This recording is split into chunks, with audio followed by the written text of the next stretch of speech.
നമസ്കാരം, city news ടൈമിലേക്ക് സ്വാഗതം. പ്രധാന വാർത്തകൾ. UDF ആഹ്വാനം ചെയ്ത ഹർത്താൽ ജില്ലയിൽ പൂർണ്ണം. കാഞ്ഞങ്ങാട്ട് നേരിയ സംഘർഷം, 5 UDF നേതാക്കൾ അറസ്റ്റിൽ.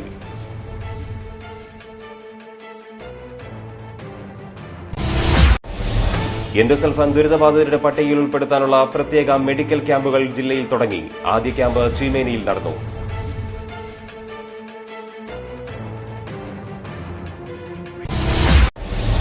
കാഞ്ഞങ്ങാട് സദ്ഗുരു സ്വാമി നിത്യാനന്ദ എഞ്ചിനീയറിംഗ് കോളേജിൽ tech first tractors 2K17 April 7 നടക്കും. കാഞ്ഞങ്ങാട്ട് സമൂഹ ചിത്രരചന നടന്നു. പുല്ലൂർപെരിയിലെ കുടുംബക്ഷേമ ഉപകേന്ദ്രങ്ങൾ ഇന്റർനെറ്റ് സംവിധാനത്തിലേക്ക്. ലാപ്ടോപ്പ് വിതരണം നടന്നു.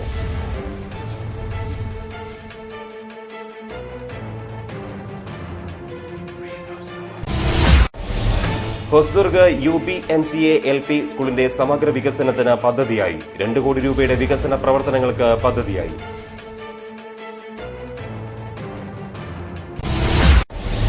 സംസ്ഥാന ഇന്റർ ക്ലബ്ബ് വോളി ചാമ്പ്യൻഷിപ്പിന് ചീമേനിയിൽ 9-ന് തുടക്കമാവും. വിളംബര ഘോഷയാത്ര നടന്നു.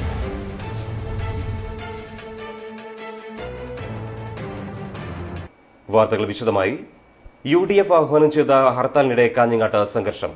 മിനി സിവിൽ സ്റ്റേഷൻ അടുപ്പിക്കാനുള്ള ശ്രമം പോലീസ് തടഞ്ഞു. 5 UDF നേതാക്കൾ അറസ്റ്റിൽ. UDF ആഹ്വാനം ചെയ്ത ഹർത്താലിൽ കാഞ്ഞങ്ങാട്ട് നേരിയ സംഘർഷം. 5 UDF നേതാക്കളെ പോലീസ് അറസ്റ്റ് ചെയ്തു.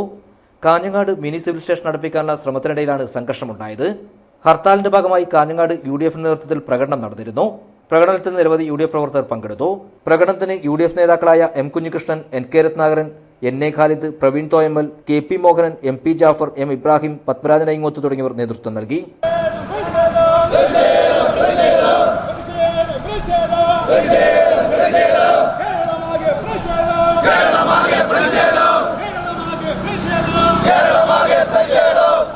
പ്രകടനം മിനി സിവിൽ സ്റ്റേഷന് മുന്നിൽ അവസാനിപ്പിച്ച ശേഷം ഒരു വിഭാഗം നേതാക്കൾ സിവിൽ സ്റ്റേഷൻ അടുപ്പിക്കാനുള്ള ശ്രമം നടത്തി. വിവരമറിഞ്ഞെത്തിയ പോലീസും സമരക്കാരും തമ്മിൽ വാക്കേറ്റമുണ്ടായി.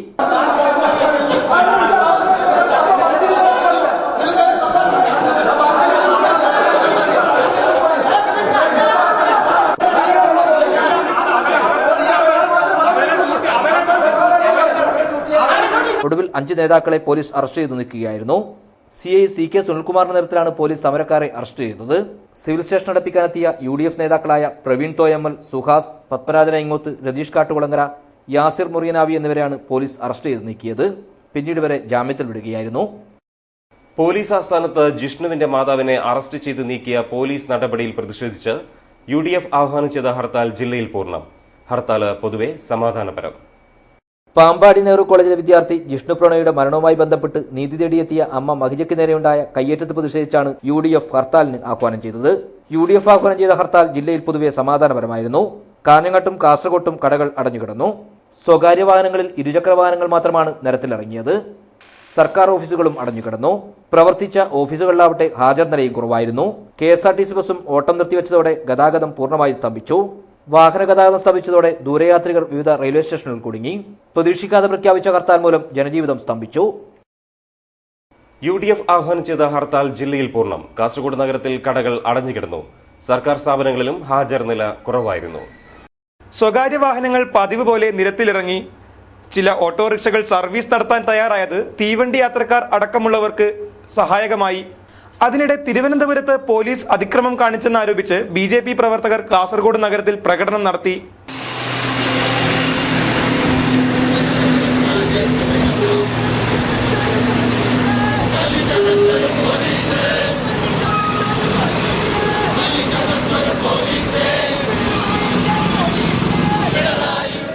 അടുത്ത കാലത്തുണ്ടായ അനിഷ്ട സംഭവത്തെ തുടർന്ന് കാസർഗോഡ് നടന്ന ബന്ദും 7 ദിവസം നീണ്ടുനിന്ന നിരോധനാജ്ഞയും നഗരത്തിൽ ജനജീവിതത്തെ അരക്ഷിതാവസ്ഥയിലാക്കിയിരുന്നു.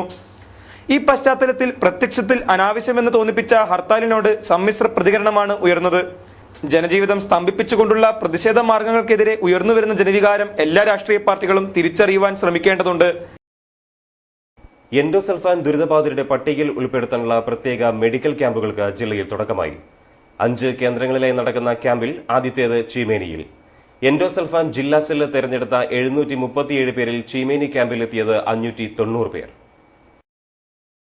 ചീമേനി ഗവൺമെന്റ് ഹയർ സെക്കൻഡറി സ്കൂളിൽ നടന്ന പ്രത്യേക medical camp P Karunakaran MP ഉദ്ഘാടനം ചെയ്തു. കയ്യൂർ ചീമേനി പഞ്ചായത്ത് പ്രസിഡന്റ് കെ ശകുന്തള അധ്യക്ഷത വഹിച്ചു. ജില്ലാ collector Jeevan Babu, deputy collector Biju, doctor AP Jinesh Kumar, doctor Ashwin, Cheruvathur panchayat president Madhavan Maniyara, KV Gangadhara Warrier, doctor Swathi Vamanan എന്നിവർ സംസാരിച്ചു. ഡോക്ടർ ജയേഷ് ലാൽ സ്വാഗതവും ശംഭു നന്ദിയും പറഞ്ഞു. പ്രത്യേക മെഡിക്കൽ ക്യാമ്പിനു വേണ്ടി ചീമേനി ഗവൺമെന്റ് ഹയർ സെക്കൻഡറി സ്കൂളിൽ പ്രത്യേകം സംവിധാനങ്ങളാണ് ഏർപ്പെടുത്തിയിരുന്നത്. ടെന്റുകൾ സ്ഥാപിച്ച് രജിസ്ട്രേഷൻ സൗകര്യം ഒരുക്കി. പരിശോധനാ മുറികൾ സ്കൂളിലെ ക്ലാസ് മുറികളിലായിരുന്നു. സ്കൂളിലെ NSS വളണ്ടിയർമാർ, ജനപ്രതിനിധികൾ, ആശാവർക്കർമാർ, കുടുംബശ്രീ പ്രവർത്തകർ, യുവജന സംഘടനകൾ എന്നിവരോടൊപ്പം നാട്ടുകാരും ക്യാമ്പിന്റെ നടത്തിപ്പിൽ പങ്കാളികളായി. വെള്ളം, ലഘുഭക്ഷണം, പ്രാഥമിക പരിശോധനാ സംവിധാനം എന്നിവയും ഏർപ്പെടുത്തിയിരുന്നു. എൻഡോസൾഫാൻ ജില്ലാ സെൽ തിരഞ്ഞെടുത്ത 730 പേരിൽ 590 പേർ ക്യാമ്പിലെത്തി. വിവിധ കാരണങ്ങൾ കൊണ്ട് ലിസ്റ്റിൽ നിന്നും പലപ്പോഴായി തള്ളപ്പെട്ടവരും കൂട്ടത്തിലുണ്ടായിരുന്നു. നീലേശ്വരം ബ്ലോക്കിലെ മുഴുവൻ പഞ്ചായത്തുകൾ, നീലേശ്വരം നഗരസഭ, കിനാനൂർ കരിന്തളം, കാങ്കോൽ, ആലപ്പടമ്പ്, പെരിങ്ങോം, വയൽക്കര പഞ്ചായത്തുകളിലെയും എൻഡോസൾഫാൻ ദുരിതബാധിതരാണ് ക്യാമ്പിലെത്തിയത്. ഏകദേശം 45ഓളം ഡോക്ടർമാരാണ് നമ്മൾ ഈ ക്യാമ്പിൽ പങ്കെടുക്കുന്നത്. അത് 10-11 വിഭാഗങ്ങളായിട്ട്, സ്പെഷ്യലൈസേഷനുള്ള വിഭാഗങ്ങളായിട്ട് തിരിച്ചിട്ട് കേരളത്തിലെ പ്രധാനപ്പെട്ട മെഡിക്കൽ കോളേജുകളിൽ നിന്നുള്ള ഡോക്ടർമാർ ഉൾപ്പെടെയുള്ള പുറത്തുനിന്ന് ഏകദേശം 32ഓളം ഡോക്ടർമാരും നമ്മളുടെ ജില്ലയിലുള്ള 7 ഡോക്ടർമാരും ഉൾപ്പെടെ 45 ഡോക്ടർമാരാണ് നമ്മൾ ഈ ക്യാമ്പിൽ പങ്കെടുക്കുന്നത്. അപ്പോൾ ഈ ക്യാമ്പിൽ വരാനും ഇതിനു വേണ്ടിയിട്ടുള്ള എല്ലാ സൗകര്യങ്ങളും ഇന്നിവിടെ ഒരുക്കിയിട്ടുണ്ട്. ഇതിനുശേഷം അടുത്ത 4 ദിവസങ്ങളായിട്ട് മറ്റ് 4 പ്രദേശങ്ങളിൽ നമ്മുടെ ക്യാമ്പ് സംഘടിപ്പിക്കുന്നുണ്ട്. അപ്പോൾ ജനങ്ങളുടെ നല്ല സഹകരണം, പഞ്ചായത്തിൻ്റെയും എല്ലാവരുടെയും സഹകരണങ്ങൾ, കുടുംബശ്രീ, ആശാപ്രവർത്തകരുടെയും നാഷണൽ ഹെൽത്ത് മിഷൻ്റെ എല്ലാത്തിൻ്റെയും സഹായത്തോടുകൂടിയാണ് നമ്മൾ ഇപ്രകാരം ഈ ചടങ്ങ് ഇവിടെ സംഘടിപ്പിക്കുന്നത്. രോഗികളെ 10 വിഭാഗങ്ങളിലായിരുന്നു പരിശോധന. ആരോഗ്യവകുപ്പിലെ 80ഓളം ജീവനക്കാർ ക്യാമ്പിൽ വിവിധ ചുമതലകൾ വഹിച്ചു. കോഴിക്കോട്, തിരുവനന്തപുരം, ആലപ്പുഴ മെഡിക്കൽ കോളേജുകളിലെ പ്രഗത്ഭ ഡോക്ടർമാരടക്കം 45ഓളം പേരാണ് പരിശോധന നടത്തിയത്. ചലന സംസാരശേഷി നഷ്ടപ്പെട്ട കുട്ടികളും യുവാക്കളുമായിരുന്നു ക്യാമ്പിലെത്തിയ ഭൂരിഭാഗം പേരും. ആംബുലൻസിലെത്തിയവരെ സ്ട്രക്ചർ, വീൽചെയർ എന്നിവയുടെ സഹായത്തോടെയാണ് പരിശോധനാ മുറിയിലെത്തിച്ചത്. ജില്ലാ ഭരണകൂടത്തിന്റെ നേതൃത്വത്തിലുള്ള ഉന്നതാധികാര സംഘം മറ്റ് പഠനങ്ങളുടെ അടിസ്ഥാനത്തിൽ അന്തിമ പട്ടിക തയ്യാറാക്കും. അപ്പോൾ ഈ ഇപ്രാവശ്യത്തെ ക്യാമ്പിൻ്റെ പ്രത്യേകത എന്ന് പറയുന്നത് കുറച്ചുകൂടി കൃത്യമായ ഗൈഡ് ലൈൻസ് വെച്ചിട്ട് വ്യവസ്ഥാപിതമായിട്ടാണ് ക്യാമ്പുകൾ കണ്ടക്ട് ചെയ്യുന്നത്. അപ്പം ആദ്യഘട്ടത്തിൽ പെരിഫറിയിൽ വെച്ച് സ്ക്രീൻ ചെയ്യപ്പെട്ട PHCയിൽ എന്തെങ്കിലും സ്വന്തമായിട്ട് എൻഡോസൾഫാൻ ദുരിതമായി തോന്നുന്നവർ തന്നെ PHCയിൽ വരികയും അവിടെ PHCകളിൽ വെച്ചിട്ട് അവിടെ സ്ക്രീൻ ചെയ്ത് വരുന്ന ജില്ലാതലത്തിൽ വരികയും ജില്ലാതലത്തിൽ ഡോക്ടേഴ്സിൻ്റെ എക്സ്പെർട്ട് കമ്മിറ്റി ഇരുന്നുകൊണ്ട് അവർ പരിശോധിച്ച് ഉള്ള കേസുകളുടെ ആണ് ഈ ക്യാമ്പിലേക്ക് വിളിച്ചിരിക്കുന്നത്. അപ്പോൾ ഇവിടെ ഇപ്പം ഏകദേശം 38ഓളം ഡോക്ടർമാർ അത് പരിശോധന നടത്തുകയാണ്. ആ പരിശോധന നടത്തിയതിന് ശേഷം ഉണ്ടാക്കുന്ന ലിസ്റ്റുകളുടെ ഒരു ഫീൽഡ് തല അന്വേഷണം കൂടി അവരുടെ എൻഡോസൾഫാൻ എക്സ്പോഷറിൻ്റെ സാധ്യതകളുടെ അന്വേഷിച്ചുകൊണ്ടാണ് ഫൈനൽ ലിസ്റ്റിലേക്ക് വരുന്നത്. അപ്പം കുറച്ചുകൂടി വ്യവസ്ഥാപിതമായിട്ട് കഴിഞ്ഞ കാലങ്ങളിലൂടെ ക്യാമ്പുകളിലൂടെ പഠിച്ച കുറേ കാര്യങ്ങൾ മുൻനിർത്തിയാണ് പുതിയ ക്യാമ്പ് കണ്ടക്ട് ചെയ്യുന്നത്. 2013 നടന്ന അവസാന ക്യാമ്പിൽ 980 പേർ പങ്കെടുത്തിരുന്നുവെങ്കിലും ലിസ്റ്റിൽ ഉൾപ്പെടാൻ കഴിഞ്ഞത് 337 പേർക്ക് മാത്രമായിരുന്നു. കൂടുതൽ പേരെ ലിസ്റ്റിൽ ഉൾപ്പെടുത്തുക എന്ന ലക്ഷ്യത്തോടെയാണ് ക്യാമ്പ് നടക്കുന്നത്. പെർഡാല, പെരിയ എന്നിവിടങ്ങളിലാണ് ഇനിയുള്ള ദിവസങ്ങളിൽ ക്യാമ്പുകൾ നടക്കുക. കാണുന്നവരെ കണ്ണീരണിയിച്ച് തോമസ് ജോബിയും ജെയിംസ് ജോബിയും. ചീമേനിയിൽ നടന്ന എൻഡോസൾഫാൻ പ്രത്യേക മെഡിക്കൽ ക്യാമ്പിലെത്തിയതായിരുന്നു ഈ സഹോദരങ്ങൾ. വർഷങ്ങളായി ഇവർ ഒരേ കിടപ്പിലാണ്. ചീമേനി ഗവൺമെന്റ് ഹയർ സെക്കൻഡറി സ്കൂളിലെ എൻഡോസൾഫാൻ പ്രത്യേക മെഡിക്കൽ ക്യാമ്പിലെത്തിയ എൻഡോസൾഫാൻ ദുരിതബാധിതരെ കണ്ടാൽ ആരുടെയും കണ്ണു നിറയും. അക്കൂട്ടത്തിലെ 2 സഹോദരങ്ങളാണ് പരപ്പയിൽ നിന്നെത്തിയ തോമസ് ജോബിയും ജെയിംസ് ജോബിയും. യഥാക്രമം 7ഉം 19ഉം വയസ്സുള്ള ഇവർ ലോറി ഡ്രൈവർ ജോബിയുടെയും റാണിയുടെയും മക്കളാണ്.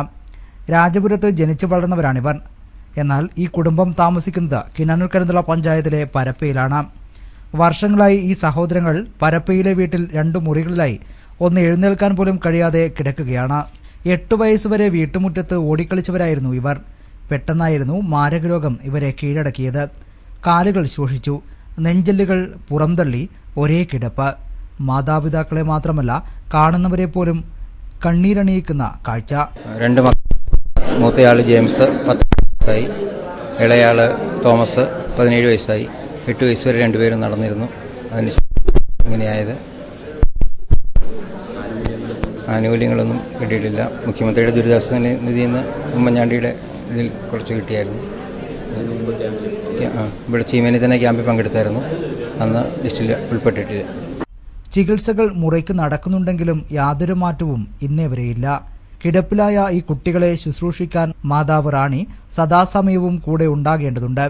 മറ്റു ജോലികൾക്ക് പോകാൻ കഴിയുന്നില്ല. എല്ലാം കൊണ്ടും ദുരിതമനുഭവിക്കുകയാണ് ഈ കുടുംബം.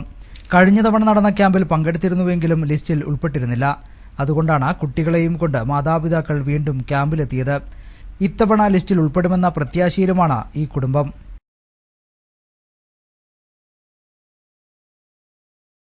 പുല്ലൂർപെരിയിലെ കുടുംബക്ഷേമ ഉപകേന്ദ്രങ്ങളിൽ ഇനി ഇന്റർനെറ്റ് സംവിധാനവും ലാപ്ടോപ്പ് വിതരണം നടന്നു.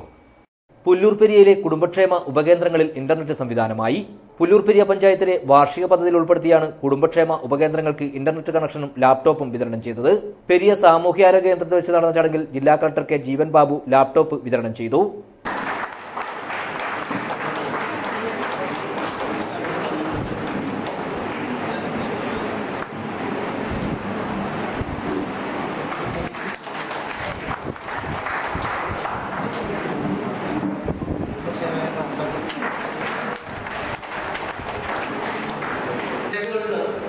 പൊതുവിൽ നമ്മളുടെ പഞ്ചായത്തിന് ചുമതലപ്പെടുത്തിയിരിക്കുന്ന കാര്യങ്ങളിൽ പ്രധാനപ്പെട്ട ഒന്നാണ് ആരോഗ്യം. ആരോഗ്യത്തിന് ഏറ്റവും വലിയ കുഴപ്പം എന്താണെന്ന് പറഞ്ഞാൽ, ഞങ്ങൾ നമ്മുടെ ജില്ലാ വികസന സമിതിയുടെ നേതൃത്വത്തിൽ പഞ്ചായത്തുകളുടെ പദ്ധതി രൂപീകരണം സംബന്ധിച്ച ഒരു ചർച്ചയുണ്ടായിരുന്നു, ക്ലാസ് ഉണ്ടായിരുന്നു.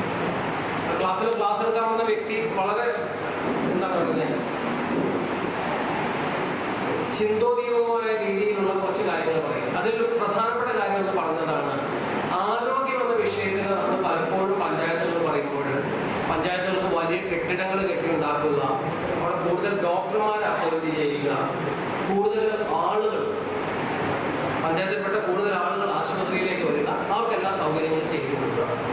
ഇതാണ് പഞ്ചായത്തിന്റെ പൊതുവിലുള്ള ആരോഗ്യത്തിന്റെ പ്രവർത്തനം എന്നാണ് നമ്മളെല്ലാം വിചാരിച്ചത്, അല്ലേ? ചാലിങ്കാൽ, പുല്ലൂർ, അമ്പലത്തറ, കല്യോട്ട്, ആയമ്പാറ കുടുംബക്ഷേമ ഉപകേന്ദ്രങ്ങളിലാണ് ഇന്റർനെറ്റ് സൗകര്യമായത്. ചടങ്ങിൽ block panchayat president M Gauri അധ്യക്ഷയായി. P Krishnan, M Indira, T Bindu, medical officer doctor Rajmohan, health inspector M Kunhikrishnan തുടങ്ങിയവർ സംസാരിച്ചു. നൂറ്റാണ്ടിന്റെ പഴക്കമുള്ള UBMCA LP സ്കൂളിൽ 2 കോടി രൂപയുടെ വികസന പ്രവർത്തനങ്ങൾ നടപ്പിലാക്കും. സ്കൂളിൽ വികസന സെമിനാർ സംഘടിപ്പിച്ചു. സാമൂഹിക, അക്കാദമിക, ഭൗതിക മേഖലകളിൽ 2030 വിവിധ പ്രവർത്തനങ്ങൾ പൂർത്തിയാക്കാനാണ് തീരുമാനം. കാഞ്ഞങ്ങാട്ടെ ആദ്യകാല സ്കൂളുകളിലൊന്നായ ഹൊസ്തുർഗ് UBMC LP സ്കൂളിന്റെ വികസനത്തിനായി 2 കോടി രൂപയുടെ പ്രവർത്തനങ്ങളാണ് ആസൂത്രണം ചെയ്തിട്ടുള്ളത്. നഗരസഭാ ചെയർമാൻ VV രമേശൻ വികസന സെമിനാർ ഉദ്ഘാടനം ചെയ്തു. കുട്ടികൾക്ക് കുടിവെള്ളം, അതുപോലെ തന്നെ ടോയ്ലറ്റ്, അതുപോലെ സ്കൂളിന്റെ മേൽക്കൂര, സ്കൂളിന്റെ ചുമരുകൾ, കുട്ടികളുടെ കളിക്കളം, സ്കൂളിനോടനുബന്ധിച്ചുള്ള പച്ചക്കറി തോട്ടം, ജൈവ പച്ചക്കറി, കുട്ടികളെ കൃഷിയുമായി ബന്ധപ്പെട്ട് കുട്ടികളുടെ രക്ഷിതാക്കൾ വന്നാൽ അവർക്ക് യോഗം ചേരാനുള്ള കോൺഫറൻസ് ഹാൾ, അങ്ങനെ തുടങ്ങി ഭൗതിക സാഹചര്യം ഒരു ഭാഗത്ത്. ഗോപി കോട്ടച്ചേരി അധ്യക്ഷനായി. വികസന രേഖയുടെ പ്രകാശനം വികസന സമിതി ചെയർമാൻ മഹമ്മൂദ് മൊറീനാവി നിർവഹിച്ചു. വത്സൻ പിലിക്കോട് മുഖ്യപ്രഭാഷണം നടത്തി. നഗരസഭാ കൗൺസിലർമാരായ Ramsheed Arangadi, Santhosh, headmistress MK Somaprabha, manager Udayaraj council എന്നിവർ സംസാരിച്ചു. കാഞ്ഞങ്ങാട് സദ്ഗുരു സ്വാമി നിത്യാനന്ദ എഞ്ചിനീയറിംഗ് കോളേജിൽ ടെക് ഫെസ്റ്റ് ട്രാക്ടേഴ്സ് 2K17 സംഘടിപ്പിക്കും. പരിപാടിയുടെ മുന്നോടിയായി സ്ത്രീ സുരക്ഷ ഉറപ്പാക്കണമെന്നാവശ്യവുമായി റാലി സംഘടിപ്പിച്ചു. സമൂഹ ചിത്രരചനയും നടന്നു. സദ്ഗുരു സ്വാമി നിത്യാനന്ദ ഇൻസ്റ്റിറ്റ്യൂട്ട് ഓഫ് ടെക്നോളജിയിലെ വിദ്യാർത്ഥികളുടെ നേതൃത്വത്തിലാണ് ടെക്നിക്കൽ ഫെസ്റ്റ് സംഘടിപ്പിക്കുന്നത്. ടെക്നോ ഫെസ്റ്റിന് മുന്നോടിയായാണ് റാലി സംഘടിപ്പിച്ചത്. സ്ത്രീ സുരക്ഷ ഉറപ്പാക്കണമെന്നാവശ്യമായി സംഘടിപ്പിച്ച റാലിയിൽ നിരവധി വിദ്യാർത്ഥികൾ പങ്കെടുത്തു. കോട്ടച്ചേരിയിൽ നിന്നും ആരംഭിച്ച റാലി പുതിയ കോട്ടയിൽ സമാപിച്ചു. തുടർന്ന് സമൂഹ ചിത്രരചനയും നടന്നു. സമൂഹ ചിത്രരചന ഹൊസ്തുർഗ് CI CK സുനിൽകുമാർ ഉദ്ഘാടനം ചെയ്തു. ടെക് ഫെസ്റ്റിന്റെ ഭാഗമായിട്ട് ഇങ്ങനെയൊരു ക്യാമ്പയിൻ നടത്തുവാനും ഈ വിഷയം തന്നെ അതിനെ തിരഞ്ഞെടുത്തതിനും ഞാൻ നിങ്ങളെ ഇതിൻ്റെ അണിയറ പ്രവർത്തകരെ ആദ്യമായി ആത്മാർത്ഥമായി അഭിനന്ദിക്കുകയാണ്. കാരണം ഇന്ന് നമ്മൾ പല പത്രങ്ങളും രാവിലെ തുടർന്ന് നോക്കുമ്പോൾ, അല്ലെങ്കിൽ മീഡിയ ആയാലും സ്ത്രീകളും കുട്ടികളും നേരിടുന്ന അതിക്രമങ്ങൾ അവ വലിയ പൊലിമയോടെ അവതരിപ്പിക്കുന്ന ഒരു മീഡിയ ലോകത്തെയുമാണ് നമ്മൾ കാണുന്നത്. എന്തുകൊണ്ടാണ് ഇങ്ങനെ സംഭവിക്കുന്നത് എന്ന് നമ്മൾ ചിന്തിക്കേണ്ടിയിരിക്കുന്നു. ഒരു ക്രമസമാധാന പരിപാലന രംഗത്ത്, ഒരു ക്രൈം ആൻഡ് ഇൻവെസ്റ്റിഗേഷൻ രംഗത്ത് ജോലി ചെയ്യുന്ന ഒരു ഉദ്യോഗസ്ഥൻ എന്ന നിലയിൽ ഞാൻ കുറച്ച് കാര്യങ്ങൾ നിങ്ങളോട് പറയാൻ ആഗ്രഹിക്കുകയാണ്. കാരണം നമ്മുടെ നാട്ടിൽ ആയിരക്കണക്കിന് നിയമങ്ങൾ. ചിത്രകാരന്മാരായ EV അശോകൻ, ബാബു മേക്കാടൻ, വിനീത് തുടങ്ങിയവർ ചിത്രരചനയ്ക്ക് നേതൃത്വമേകി. സമാധാനത്തിന്റെ വഴിയിൽ വർഗീയതയുടെ വിഷം പടർത്തുന്ന ഇരുട്ടിന്റെ ശക്തികൾക്കെതിരെ സൗഹൃദ ചത്വരം കൂട്ടായ്മ. സൗഹൃദം കാസർഗോഡ് കൂട്ടായ്മയാണ് സ്നേഹസംഗമം സംഘടിപ്പിച്ചത്. സാമൂഹിക സാംസ്കാരിക മേഖലയിലെ നിരവധി പേർ സംഗമത്തിൽ പങ്കുചേർന്നു. പുതിയ ബസ് സ്റ്റാൻഡ് പരിസരത്ത് നടന്ന സ്നേഹചത്വരത്തിൽ സാമൂഹ്യ സാംസ്കാരിക മേഖലകളിലെ നിരവധി പേർ സംബന്ധിച്ചു. ജില്ലാ കളക്ടർ കെ ജീവൻ ബാബു, ജില്ലാ പോലീസ് മേധാവി KG സൈമൺ എന്നിവരും പരിപാടിയിൽ സന്നിഹിതരായി. ഡോക്ടർ അബ്ദുൽ ഹമീദ് അധ്യക്ഷത വഹിച്ചു. ഭാഷാ സംസ്കാരങ്ങളുടെ സമന്വയ ഭൂമിയായ കാസർഗോഡിന്റെ സമാധാനാന്തരീക്ഷം തിരിച്ചുപിടിക്കുവാൻ ഒറ്റക്കെട്ടായി രംഗത്തിറങ്ങണമെന്ന് ഡോക്യുമെന്ററി സംവിധായകനും എഴുത്തുകാരനുമായ പ്രൊഫസർ MA റഹ്മാൻ പറഞ്ഞു. ഈ ത്യാഗം നമ്മൾ ചെയ്യുമോ ഇതാണ് ചോദ്യം. നമുക്ക് ചില ത്യാഗങ്ങൾ ചെയ്യേണ്ടതുണ്ട്. ഇപ്പോ നമ്മുടെ പക്ഷിപ്പാട്ട് പോലുള്ള മുസ്ലിങ്ങളുടെ ഒരു കാവ്യഗാനം എടുത്തിട്ട് അത് യക്ഷഗാനത്തിലേക്ക് കൊണ്ടുവരുമ്പോൾ പാർത്തി സുബയ്യന്റെ അമ്പലമുള്ള സ്ഥലമാണ് കാസർഗോഡ്. യക്ഷഗാനത്തിന്റെ കുലപതി ആലോചിച്ചോട്ടെ. കഥകളിക്ക് കേരളത്തിൽ വള്ളത്തോളാണ് ഒരു സ്ഥലം ഉണ്ടാക്കി കൊടുക്കുന്നത്. കാസർഗോഡ് പാർത്തി സുബയ്യ എന്ന് പറയുന്ന ഒരു മനുഷ്യൻ, അദ്ദേഹത്തിന്റെ പേരിൽ അവിടെ ഒരു ക്ഷേത്രമുണ്ട്. ഇവിടെ നമ്മൾ അറിയണം, ഇതൊന്നും മതപരമായ സംഗതികളല്ല. ആദ്യം നമ്മൾ അറിയേണ്ടത് സാംസ്കാരിക വൈവിധ്യം എന്ന് പറയുന്നത് ലോകത്തിന്റെ ഏറ്റവും വലിയ ഈടുവയ്പ്പാണ്. ചിലമ്പൊലി നാടൻ കലാസംഘം അവതരിപ്പിച്ച നാടൻ പാട്ടുകളും കെയർവെൽ ആശുപത്രി ജീവനക്കാർ അവതരിപ്പിച്ച ലഘുനാടകവും ശ്രദ്ധേയമായി.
Ambalathara Kunhikrishnan, MC Kamaruddin, advocate PA പൗരൻ, നാരായണൻ പേരിയ തുടങ്ങി നിരവധി പ്രമുഖർ ചടങ്ങിൽ സംബന്ധിച്ചു. സമാധാനത്തിന്റെയും സാഹോദര്യത്തിന്റെയും പാതയിൽ നിന്നും ജില്ലയെ വ്യതിചലിപ്പിക്കുവാൻ വർഗീയ വിഷം പടർത്തുന്ന സാമൂഹ്യദ്രോഹികൾക്കെതിരെയുള്ള ഉജ്ജ്വലമായ ചെറുത്തുനിൽപ്പായി സ്നേഹചത്വരം. സംസ്ഥാന ഇന്റർ ക്ലബ്ബ് വോളി ചാമ്പ്യൻഷിപ്പിന് ചീമേനിയിൽ ആരവമുയരാൻ ഇനി ചുരുക്കം ദിവസങ്ങൾ. ചീമേനി രക്തസാക്ഷി ക്ലബിന്റെ ആതിഥേയത്തിൽ ഈ മാസം 9 മുതൽ 16 വരെയാണ് ചാമ്പ്യൻഷിപ്പ്. മത്സരത്തിന്റെ പ്രചരണാർത്ഥം വിളംബര ഘോഷയാത്ര നടന്നു.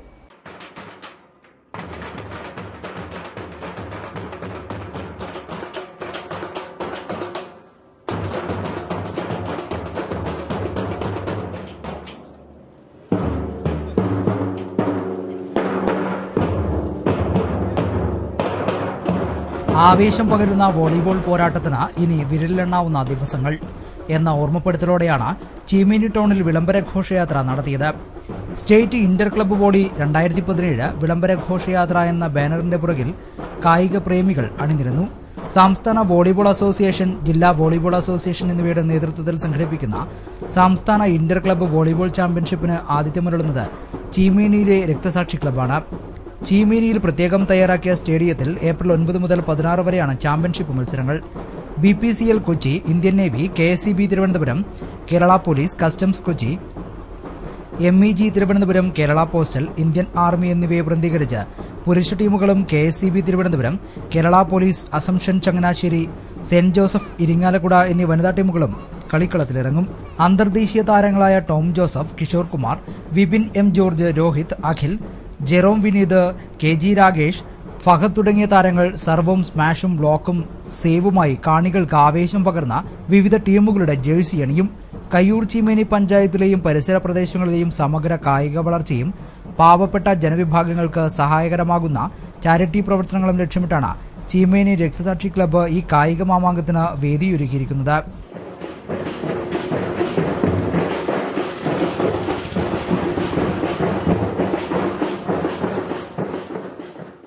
Brothers Kolavayal arts and sports club സംഘടിപ്പിക്കുന്ന കൊളവയൽ സൂപ്പർ ലീഗ് ഫുട്ബോൾ ടൂർണമെന്റിന് ആവേശകരമായ തുടക്കം.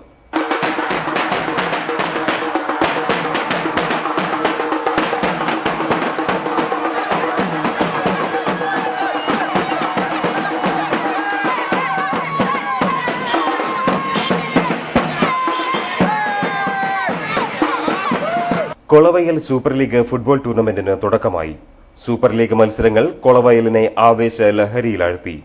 ഫുട്ബോൾ താരങ്ങളെ സ്വീകരിച്ചുകൊണ്ട് വിളംബര റാലി നടന്നു. ജില്ലയിലെ പ്രധാന ഫുട്ബോൾ ടീമുകളാണ് മത്സരിക്കാൻ എത്തുന്നത്. ടൂർണമെന്റ് 25-ന് സമാപിക്കും. വർണ്ണാഭമായ റാലിക്ക് ഖാലിദ് കൊളവയൽ, PP കുഞ്ഞബ്ദുള്ള, ഉസ്മാൻ ഖലീജ്, പാലക്കി അബ്ദുൾ റഹ്മാൻ, CK മുസ്തഫ, ഫൈസൽ അബൂബക്കർ തുടങ്ങിയവർ നേതൃത്വമേകി. പ്രധാന വാർത്തകൾ ഒരിക്കൽ കൂടി. UDF ആഹ്വാനം ചെയ്ത ഹർത്താൽ ജില്ലയിൽ പൂർണ്ണം. കാഞ്ഞങ്ങാട്ട് നേരിയ സംഘർഷം, 5 UDF നേതാക്കൾ അറസ്റ്റിൽ.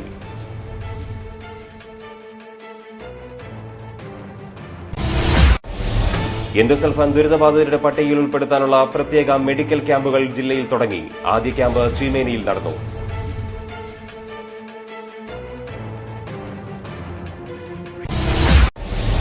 കാഞ്ഞങ്ങാട് സദ്ഗുരു സ്വാമി നിത്യാനന്ദ എഞ്ചിനീയറിംഗ് കോളേജിൽ tech first tractors 2K17 April 7 നടക്കും. കാഞ്ഞങ്ങാട്ട് സമൂഹ ചിത്രരചന നടന്നു. പുല്ലൂർപെരിയിലെ കുടുംബക്ഷേമ ഉപകേന്ദ്രങ്ങൾ ഇന്റർനെറ്റ് സംവിധാനത്തിലേക്ക് ലാപ്ടോപ്പ് വിതരണം നടന്നു.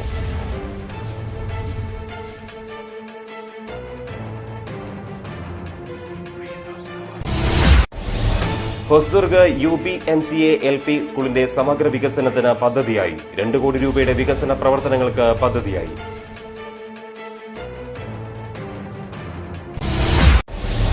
സംസ്ഥാന ഇന്റർ ക്ലബ്ബ് വോളി ചാമ്പ്യൻഷിപ്പിന് ചീമേനിയിൽ 9-ന് തുടക്കമാവും. വിളംബര ഘോഷയാത്ര നടന്നു.